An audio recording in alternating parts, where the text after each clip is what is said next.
Good morning. I am 5 minutes earlier today, and the internet seems to be working, so it's a good morning. You know the drill. If you're watching in recording, you're welcome to fast forward or stay with us through our hellos.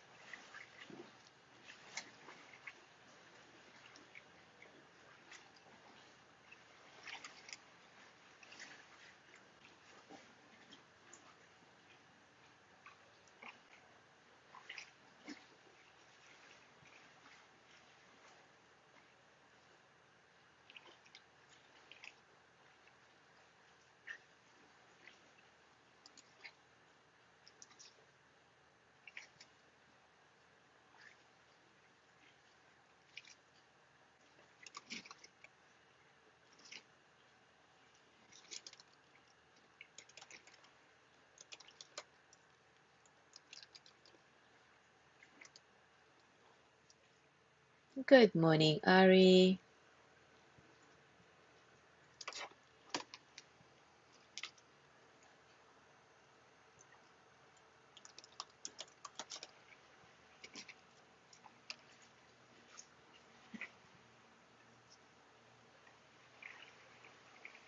Good morning, Joey.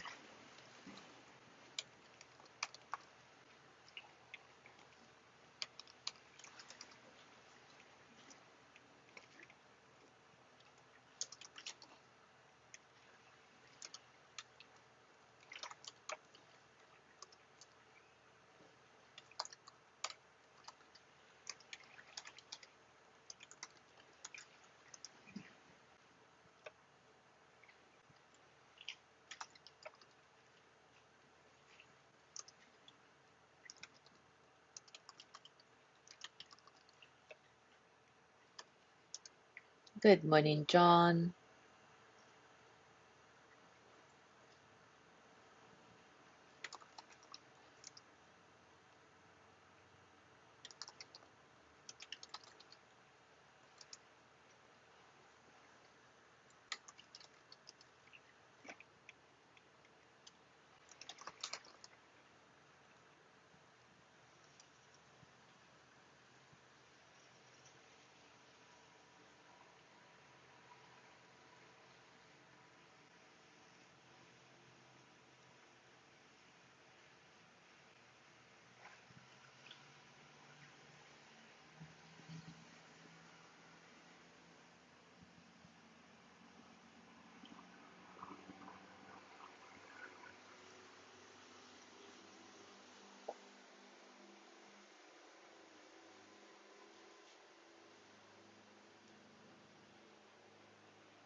All right, it is time for us to start.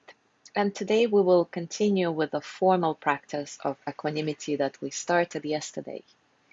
Before we dive into it, though, another point I'd like to make about equanimity is that it is often confused with indifference, and that cannot be further from the truth.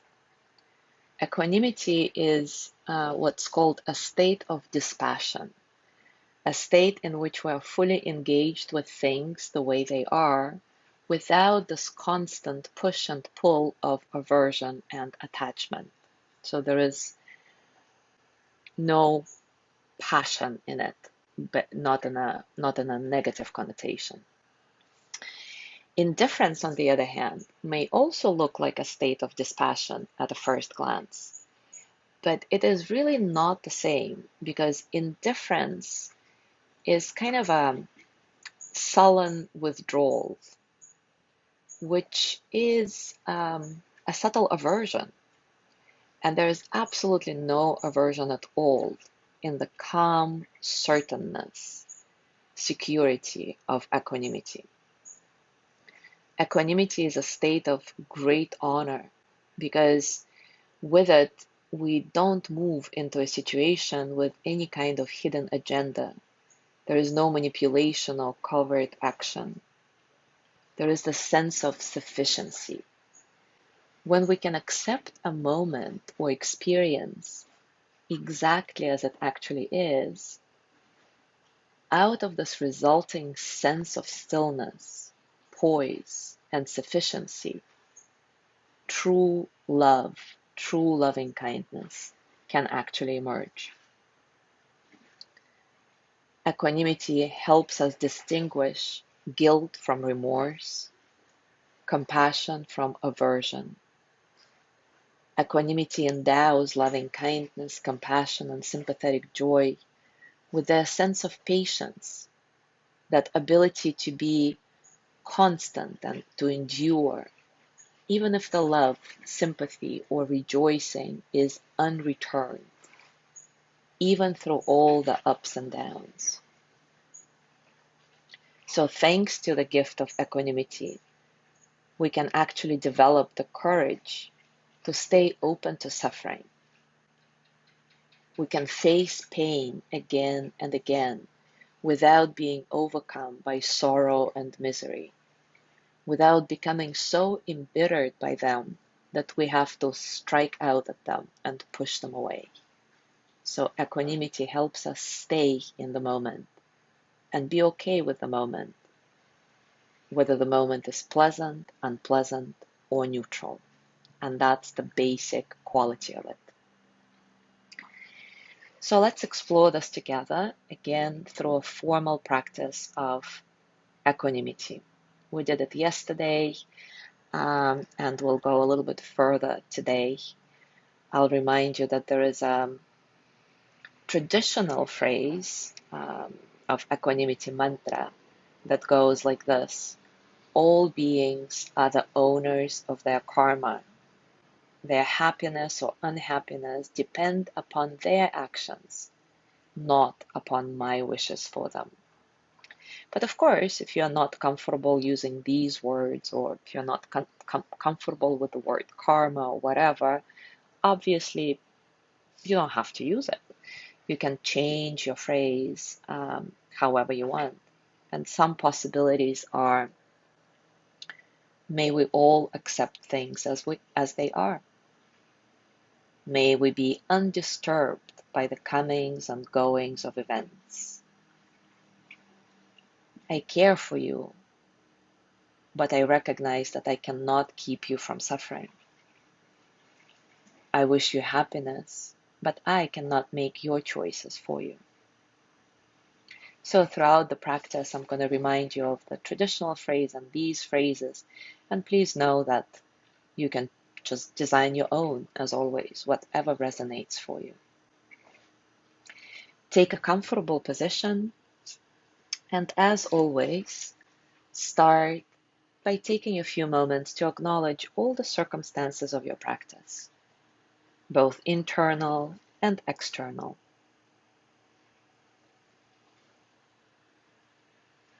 With each breath cycle, dissolving the boundary between the internal and external, reminding yourself quite viscerally of the interconnectedness of all there is, of our oneness in the biggest sense possible. Scan your body from top to bottom, and perhaps with each exhale, just feel yourself grounding a little bit more, trusting the support of the earth a little more, allowing yourself to stop holding yourself up and let go into the support that is always here. Inviting effortlessness into your whole being, body, mind, and heart.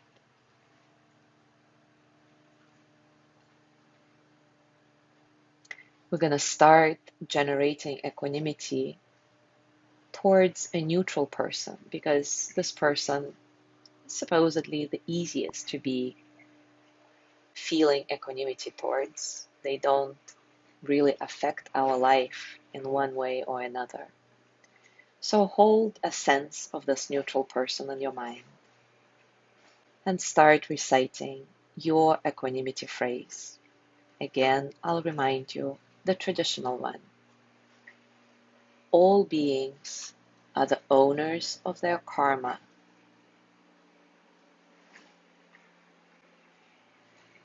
Their happiness or unhappiness depends on their actions and not upon my wishes for them. Or you can simply say, may we all accept things the way they are. I'll give you a few moments in silence to send equanimity mantra, equanimity energy to that neutral person.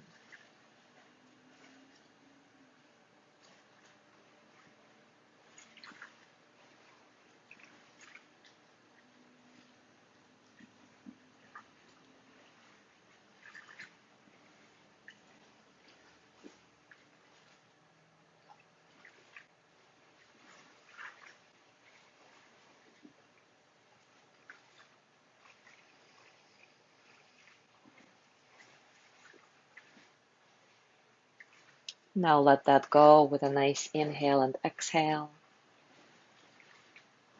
And choose a benefactor of sorts, somebody who you admire, who is a positive influence in your life, and send equanimity to them. All beings are the owners of their karma. Their happiness or unhappiness depends upon their actions and not upon my wishes for them. Or you can simply say, may we all accept things the way they are.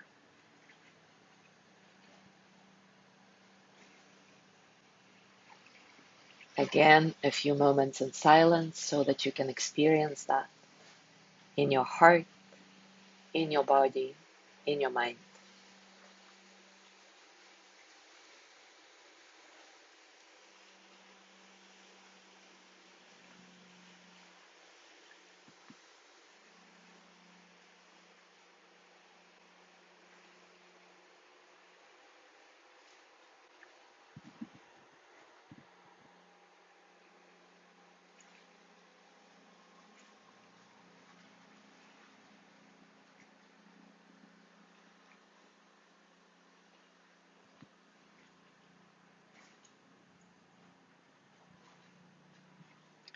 Gently let that go with a nice inhale and exhale.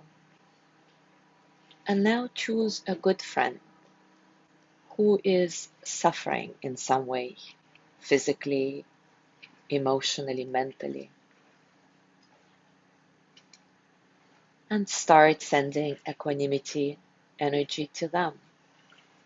Here it might be a little bit challenging because you really want to ease their suffering, and yet you know to remain dispassionate, not indifferent. So here the phrase may be, I care for you, but I cannot keep you from suffering. Or, I wish you happiness, but I cannot make your choices for you. Or you can go with the traditional one. All beings are the owners of their karma. Their happiness or unhappiness depends on their actions, not upon my wishes for them.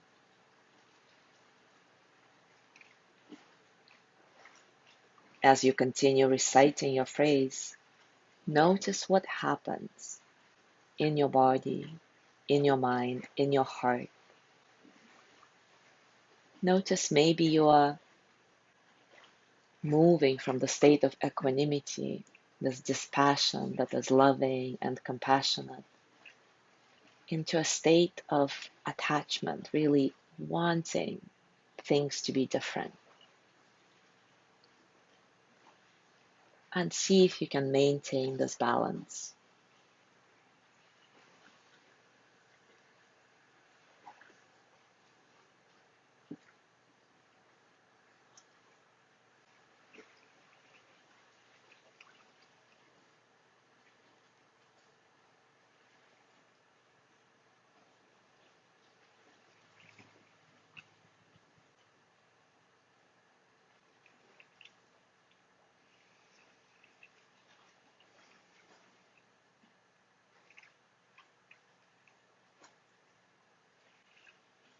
Let that go gently with an inhale and exhale.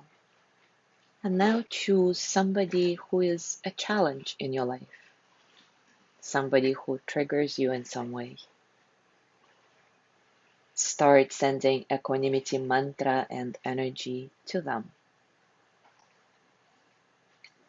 All beings are the owners of their karma. Their happiness or unhappiness depends on their actions, not on my wishes for them.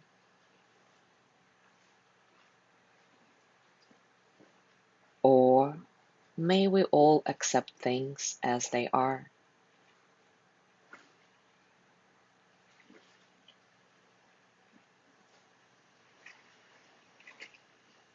Notice what's happening in your body, mind, and heart. And here there may be a challenge of your mind slipping into indifference because it's a challenging person and you don't necessarily care. Or you're too angry, too resentful. Remind yourself it's all fine, it's all natural to feel this. And if that happens, just reflect on the fact that equanimity can bring you courage to face change and adversity in your life and in life in general. Get a sharper focus on the person you're directing equanimity to.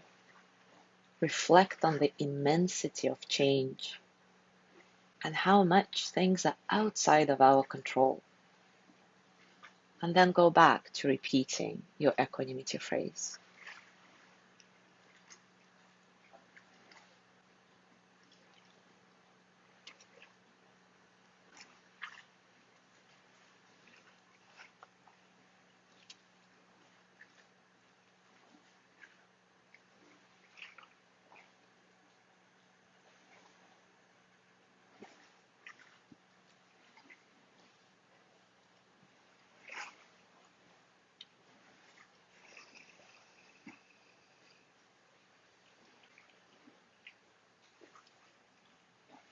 Gently let that go with an inhale and exhale.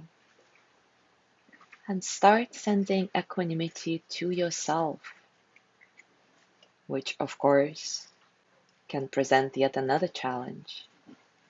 Because you do want to control the uncontrollable. Let's face it, we all want it.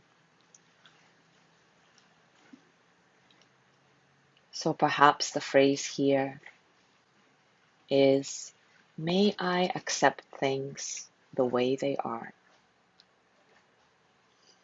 May I be undisturbed by the comings and goings of events.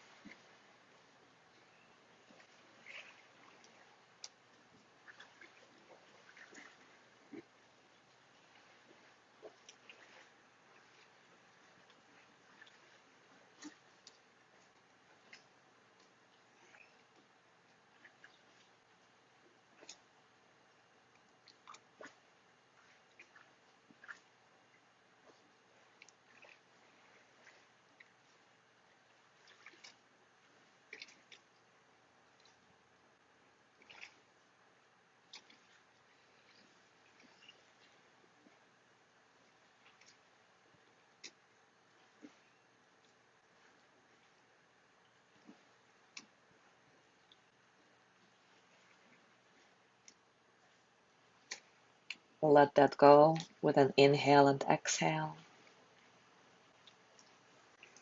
And now let's send equanimity energy to all living beings. All beings are the owners of their karma. Their happiness or unhappiness depends on their actions, not upon my wishes for them.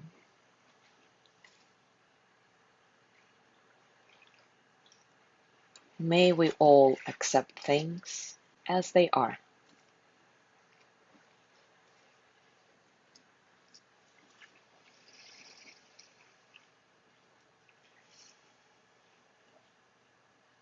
As you go through your day today, I invite you to notice how you relate to people and situations in your world.